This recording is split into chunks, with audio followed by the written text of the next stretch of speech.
ప్రియమైన వాళ్ళారా, ప్రభు అయిన యేసు క్రీస్తు నామములో అందరికీ వందనాలు. మరి ఈ దినం కూడా మన యొక్క బైబిలు వాక్య పఠనము కీర్తనల గ్రంథములో నుంచి 119వ కీర్తన 12వ వచనం చదువుతానండి. 119వ కీర్తన 12వ వచనం. యెహోవా, నీవే స్తోత్రము నందదగిన వాడవు, నీ కట్టడలను నాకు బోధించుము. నీవే స్తోత్రము నందదగిన వాడవు, ఎందుకంటే నీ కట్టడలు నాకు బోధించుము. ఇంకా చెప్పాలంటే దాని మునుపు వచనంలో నీ వాక్యము నా హృదయంలో ఉంచుకుని ఉంటున్నా అంటున్నాడు. కాబట్టి ఎవరు మరి ఆయన వాక్యమును మరి ఏ విధంగా మనము కలిగినట్టయితే దాని ద్వారా ఆశీర్వాదం వస్తుంది అనే కార్యాన్ని చూస్తున్నాం కదా. కాబట్టి దేవుని వాక్యాన్ని చదివినప్పుడు దాని యొక్క ఆశీర్వాదం ఉండాలంటే ఎటువంటి వారు దాన్ని చదవగలరు అనేటువంటి కార్యాన్ని మనం గమనించినట్లయితే, మొట్టమొదటిగా దేవుని వాక్యాన్ని ధ్యానించాలంటే మనం మొట్టమొదటిగా గమనించినట్లయితే 1 కొరింథీయులకు చూడండి 12వ అధ్యాయంలో ఏమంటాడు, 2వ అధ్యాయం 12వ వచనం. 1 కొరింథీయులకు 2వ అధ్యాయం 14వ వచనం చదువుతానండి. ప్రకృతి సంబంధి అయిన మనుషుడు దేవుని ఆత్మ విషయంలో అంగీకరింపడు, అతనికి వెర్రితనముగా ఉండు. అవి ఆత్మానుభవం చేతనే వివేచింపదగును కనుక అతడు గ్రహింపజాలడు. కాబట్టి ఆత్మానుభవము కలిగిన వాడు ఎవరు? Saved by faith. ఆత్మ ద్వారా, ఆత్మ రక్షించబడినట్టు ఆత్మ కలిగిన వారిని చెప్పచ్చు. ఆత్మానుభవం ఎట్లా వస్తుంది? మనం యేసు ప్రభువును మన రక్షకుడిగా అంగీకరించడం ద్వారా మనకు మరి ఆయన వాక్యంలో మనము మరి ధ్యానించడం ద్వారా ఆత్మ అనుభవం వస్తుంది అనమాట. కాబట్టి ఇక ఆత్మానుభవం చేత విమోచింపదగిన వాడు వాటి గ్రహించు. ఆత్మ సంబంధమైన వాడు అన్నిటిని వివేచించడు కానీ అతడు ఎవరి చేతను విమోచింపబడడు. ప్రభు మనస్సు ఎరిగి ఆయనకు బోధించగలవాడెవడు? మనమైతే క్రీస్తు మనసు కలిగిన వారము. కాబట్టి దేవుని వాక్యాన్ని చదవాలంటే మొట్టమొదటిగా మన జీవితాల్లో ఏది అవసరమో రక్షించబడట అనేటువంటిది అవసరం. ఆయన వాక్యమును మనం అంగీకరించడం ద్వారా రక్షించబడట అనేటువంటిది. రెండవదిగా మరి పేతురు రాస్తూ ఏమంటున్నాడంటే, ఆయన వాక్యాన్ని మనం చదవాలంటే ఏం అవసరం అంటే, ఇక్కడ చూడండి, పేతురు 1వ పత్రిక 2వ అధ్యాయం. ప్రభు దయాళుడని రుచి చూచిన ఎడల సమస్తమైన దుష్టత్వమును, సమస్తమైన కపటమును, వేషధారణను, అసూయు, సమస్తమైన దూషణ మాటలను మాని. కాబట్టి దేవుని వాక్యం చదివి ఆశీర్వాదం పొందాలంటే ఏంటి అవసరం? ప్రభు దయాళుడని రుచి చూసిన వాళ్ళు ఉండాలి. Must have experience of taste of the word of God. దేవుని వాక్య రుచి చూసిన వారముగా ఎటువంటిది ఉండి మనం దుష్టత్వము, కపటము, అసూయ ఇటువంటివన్నీ కూడా విడిచిపెట్టి ఎట్లా ఉండాలంటే ఒక క్రొత్తగా జన్మించిన శిశువు పోలే నిర్మలమైన వాక్యము పాల వలన రక్షణ విషయంలో ఎదుటకు నిమిత్తం ఆ పాలను అపేక్షించుడి. కాబట్టి రక్షింపబడిన మనం అట్లాగుంటే చాలదు, మనం దాంట్లో ఎదగవలసిన వారు ఉంటున్నాం. కాబట్టి నూతనముగా పుట్టినటువంటి శిశువు ఏ విధంగా పాలు దాగి వృద్ధి పొందుతాడో అదేవిధంగా యేసుక్రీస్తులో జన్మించిన మనము ఆయన వాక్యము అనేటువంటి మరి పాలను త్రాగుతూ రక్షణ విషయం మనము ఎదగాలంటాడు. కాబట్టి ఎదుగుట అనేటువంటిది ప్రాముఖ్యమైన కార్యంగా చూస్తున్నాం.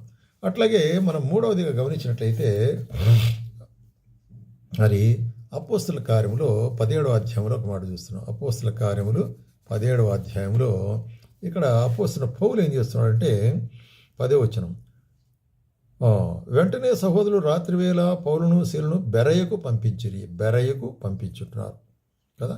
తెస్సలోనిక నుంచి ఎక్కడికి వస్తున్నాడు? ఆయన బెరయా అనేటువంటి పట్టణానికి వస్తుంటున్నాడు.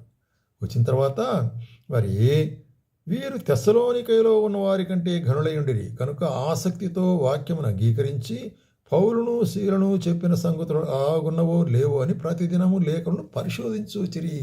కాబట్టి లేఖను చదువుటలో కదా. కాబట్టి లేఖనము ఎట్లాగా వివేకము కలిగిన వారై ఆసక్తితో డెలిజెంట్లీ. కాబట్టి ఆసక్తి కలిగి ఉండాలి. దేవుని వాక్యం చదివి ఆశీర్వాదం పొందాలంటే ఆసక్తి కూడా అవసరమే. కాబట్టి ఇక్కడ ఏంటంటే పౌలు శీల అనేక విషయాలు చెప్తూ వచ్చారు బెరయలో ఉండే విశ్వాసులు. అయితే వాళ్ళు ఏం చేశారు? వెళ్ళిన తర్వాత ఈ పౌలు చెప్పింది ఇదంతా కూడా ఈ విధంగా ఉందా లేదా, ఎట్లుండాది ఏమనే దాన్ని మెడిటేట్ చేస్తూ వచ్చినారు. తిరిగి దాన్ని ఏం చేస్తూ వచ్చినారు? వాళ్ళు ఆసక్తితో వాక్యమును ధ్యానిస్తూ వచ్చినారు. అలా ఉన్నదో లేదో అని పరిశోధించు వచ్చారు. అది అవసరం మనకు. దేవుని వాక్యము వినటం మాత్రమే కాదు, విని దీని విషయమే ఇంకా ఏముంటున్నది అని పరిశోధించుట అనేటువంటి చాలా ప్రాముఖ్యమైన కార్యము. తర్వాత అదే పేతురు రాస్తూ ఏమంటాడంటే, పేతురు మొదటి పత్రికలోనే మరి మొదటి అధ్యాయం 14 వచనంలో, నేను పరిశుద్ధుడున్నాను గనుక మీరును పరిశుద్ధులయ్యుండుడి. కాబట్టి ఇక్కడ పరిశుద్ధతను కలిగి ఉండేదాని కొరకే మనం పరిశుద్ధత కలిగిన వారు మాత్రమే దేవుని ఆశీర్వాదం పొందుతూ ఆయన వాక్యాన్ని చదవగలరు. కాబట్టి పరిశుద్ధత అనేటువంటి చాలా ప్రాముఖ్యమైంది. మీరు మీ విధేయులకు పిల్లలై మీ పూర్వపు అజ్ఞాన దశలో మీరు ఉండిన ఆశలను అనుసరించి ప్రవర్తింపక మిమ్మల్ని పిలిచినవాడు పరిశుద్ధుడైన ప్రకారం మీరును సమస్త ప్రవర్తన పరిశుద్ధులైనడు. The holiness is required. దేవుని యొక్క వాక్యాన్ని చదువుతూ దాని యొక్క ఆశీర్వాదం పొందాలంటే మనం ఎట్లా ఉండాలంట? పరిశుద్ధులై ఉండేటువంటి కార్యం.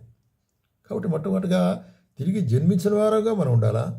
రెండవదిగా మనం చేస్తున్నాము ఆ యొక్క మరి వాక్యం కొరకైనా మరి ఆకలి కలిమాలుగా ఉండాలా.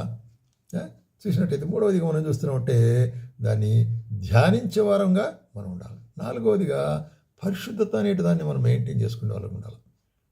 అట్లాగే ఐదవదిగా మనం ఇక్కడ చూస్తున్నాము కొలస్సీలకు, దానికి మనకు ఎఫెసీలకు చదువుదాం. ఎఫెసీలకు రాసిన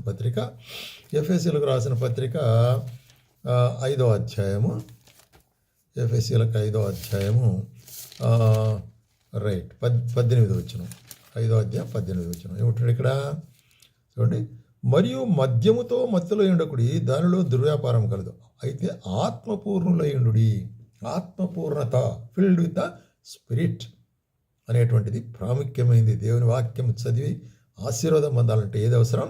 ఆత్మపూర్ణులయుండి ఏం చేయాలంటున్నాడు? మరి ఒకరికొకడు కీర్తనలతోనూ సంగీతములతోనూ ఆత్మ సంబంధమైన పాటలతోనూ హెచ్చరించుచు హృదయంలో ప్రభుని గురించి పాడుచు కీర్తించుచు. కాబట్టి దేవుని గురించి పాడుచు కీర్తించు ఉండాలా. అది ఆయనతో మనం ఉత్సహించే వాళ్ళం ఉండాలా. దేవుని వాక్యాన్ని చదువుతుండే వాళ్ళం ఉండాలా. మరి చూసినట్లయితే మన తండ్రి అయిన దేవునికి ఎల్లప్పుడూ కృతజ్ఞత చెల్లించుడు అంటాడు. అదే కొలసీలకు రాస్తూ కూడా ఇదే మాట మన ఎందుకు చెప్తుంటున్నాడు అనమాట. ఏంటిది?